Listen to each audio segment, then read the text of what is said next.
Admission हुआ, Ganpati festival, फिर तुम लोगों का नवरात्र उत्सव, दिवाली फेस्टिवल, सब अभी होने के बाद अभी रियलाइज़ हो रहा है कि अरे बहुत कम टाइम बचा और इतना सारा पढ़ना है।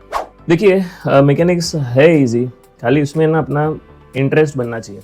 मैकेनिक्स एवरीडे लाइफ में चलने वाला सब्जेक्ट है। फ्रिक्शन हो रहा है, फिर एक्सेलरेशन हो रहा है, वेलोसिटी आ रहा है, बहुत कुछ है जो इसमें तुम लोगों को देखने को मिलेगा। लेकिन मुझे लगता है कि अगर प्रिपरेशन करना है ना तो सबसे पहला एक पॉइंट ध्यान में रखिए। कुछ पॉइंट्स मैंने निकाले हो, उसमें से पहला पॉइंट ये है कि पहला कंसेप्ट समझिए।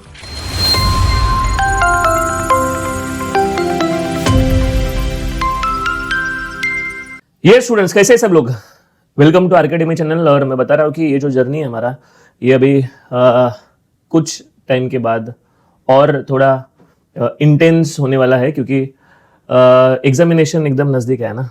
स्ट्रेसफुल होगा, फिर बहुत सारे लोग फ्रस्ट्रेट हो जाएंगे, और इसके लिए जिम्मेदार दूसरा कोई नहीं है, इसके लिए जिम्मेदार हम ही है। क्योंकि टाइम पे जो हमने सोचा था वैसा कुछ एग्जीक्यूट नहीं हुआ है। हर बच्चा सोचता है कि मेरा पढ़ाई होना चाहिए, मेरा एग्जामिनेशन अच्छा जाना चाहिए, मैं ऑल क्लियर होना चाहिए, इनफैक्ट 10 पॉइंटर मिलना चाहिए, लेकिन सोचा है, उसको इम्प्लीमेंट नहीं किया है, रूटीन सेट नहीं किया है। इसके वजह से फिर टाइम इतना फास्ट चला गया।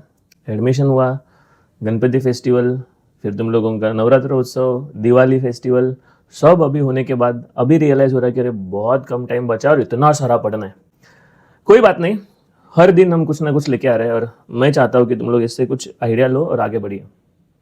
सो आज हम लोग मैकेनिक्स के बारे में बातचीत करने वाले हैं। वैसा मैकेनिक्स का राजा तुम लोग जानते ही वो अजीत सर है, लेकिन ये जो जर्नी है इसमें मेरा कुछ थोड़ा बहुत इनपुट्स है जो तुम लोगों को मदद होगा। ऑब्वियसली तुम लोगों को सर के गाइडेंस से चलना है, उनका कंटेंट पढ़ना है, लेकिन मैंने जो मेरे इंजीनियरिंग के टाइम पे प्रॉब्लम फेस किए थे, जिसके वजह से मैं तुम लोगों को और अच्छे से बता सकता हूँ। और तुम लोगों को पता है सबसे ज़्यादा गाइडेंस कौन दे सकता है? जो इंसान बहुत बार फेल हुआ है ना, वो। सो मैं मैकेनिक्स में फेल हुआ था, और मुझे लगता है कि मेरा जो एक्सपीरियंस है मैं तुम लोगों के साथ शेयर करना चाहिए।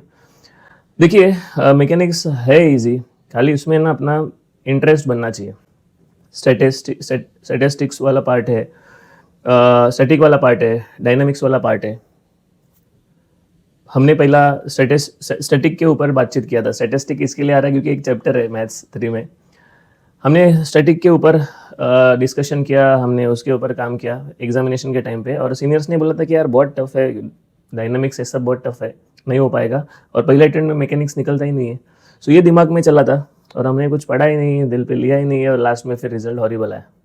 लेकिन जब भी मैंने सेकंड टाइम प्रिपरेशन किया, आई रियलाइज और ये सबसे इंटरेस्टिंग सब्जेक्ट है। मैकेनिक्स एवरीडे लाइफ में चलने वाला सब्जेक्ट है। फ्रिक्शन हो रहा है, फिर एक्सेलरेशन हो रहा है, वेलोसिटी आ रहा है, बहुत कुछ है जो इसमें तुम लोगों को देखने को मिलेगा। लेकिन मुझे लगता है कि अगर प्रिपरेशन करना है ना तो सबसे पहला एक पॉइंट ध्यान में रखिए। कुछ पॉइंट्स मैंने निकाले हो, उसमें से पहला पॉइंट ये है कि पहला कंसेप्ट समझिए। मैथ्स में पहला फॉर्मूला रेडी कीजिए, फिर कंसेप्ट समझिए, ऐसा मुझे लगता है। लेकिन मैकेनिक्स में कंसेप्ट समझना बहुत ज़रूरी है। कंसेप्ट नहीं समझता है तो फॉर्मूला कुछ काम का नहीं है।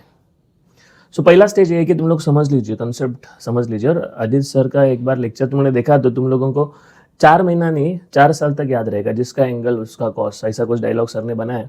तो कंसेप्ट समझेगा, फिर उसके बाद फॉर्मूला। सो मुझे लगता है कि ये सबसे पहला पॉइंट है। दूसरा चीज़ है कि अगर तुम लोग FBD निकाल रहे हो, फ्री बॉडी डायग्राम, वो भी 100% सही। फ्री बॉडी डायग्राम अगर तुम FBD अगर सही से निकाला, 50% वहाँ पर ही क्वेश्चन सॉल्व हो गया। तो लोग FBD सही से नहीं निकालते, स्केल कंपास यूज़ नहीं करते, फ्री हैंड स्केच से वो लोग ट्राई करते, तो फिर एरो कहाँ गया, फिर कैसा बना है, एंगल मिसमैच हो रहा है, ये सब चीज़ें होती है। अगर तुमने सही से इंस्ट्रूमेंट्स लेके, स्केल है, प्रोटेक्टर है, ये सब लेकर अगर तुम लोग ने बनाया तो FBD अच्छा हुआ तो बात खत्म हो गया। 50% तुम लोगों का आंसर उधर ही क्लियर हो जाता है। सो ये दूसरा पॉइंट था। तीसरा मुझे लगता है कि कुछ लिमिटेड एग्जाम्पल, जैसा अजीत सर ने क्वेश्चन बैंक दिया है, उतने ही क्वेश्चंस तुम लोगों को करना है। क्वेश्चन बैंक है, इस चैप्टर का इतना करना है, उसके बाहर का कुछ भी नहीं है।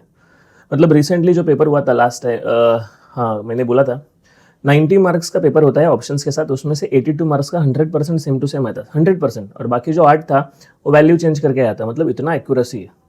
सो जो लिमिटेड क्वेश्चन है 20, 25 जो भी है, उतना ही करना है, वही प्रैक्टिस करना है। ये इसका सबसे बड़ा इंपॉर्टेंट पॉइंट है। नेक्स्ट 4 मुझे लगता है कि 4th पॉइंट मुझे लगता है कि एक पेज वाला फॉर्मूला बुक बना लेने का। कंसेप्ट क्लियर हो गया, FBD बनाया, फिर तुम लोग ने एग्जाम्पल्स फाइनलाइज किए, फिर फॉर्मूला का ना एक ही शीट बनाने का जिसमें पूरा फॉर्मूलाज हो जाएगा, वही रिवाइज करना है again and again, that's it. And last मुझे लगता है कि PYQ पे ध्यान देना चाहिए कि प्रीवियस ईयर में क्या पूछा था। मैकेनिक्स में ऐसा ही होता है कि एक पैटर्न चलता है, उस हिसाब से ये तुम लोगों को पता चलता है कि भैया इस बार भी मुझे क्या पढ़ना है क्या नहीं पढ़ना है। So that's it.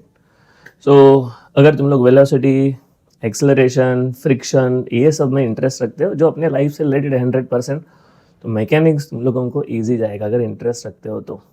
और अपने चैनल पे बहुत सारे वीडियोस सर ने डाला हुआ है, किसी से तुम लोग आरकेडमी के स्टूडेंट से नोट्स मंगा सकते हो, क्वेश्चन बैंक मंगा सकते हो, या फिर तुम लोग अपना LMR स्टार्ट हो रहा है, वो LMR को तुम लोग परचेस कर सकते हो, जहाँ पर पूरा वेकेशन का, रेगुलर का, लास्ट ईयर का LMR का कंटेंट सब कुछ मिलेगा जो तुम लोगों को पढ़ने में मदद कर सकता है। सो चलिए मैं रुकता हूँ, और अपेक्षा है कि तुम लोग पूरा जान लगा के पढ़ते रहोगे, सो दैट पहला सेमेस्टर ऑल क्लियर होकर ही बाहर निकलना है। सो रुकता हूँ मैं, थैंक यू वेरी मच।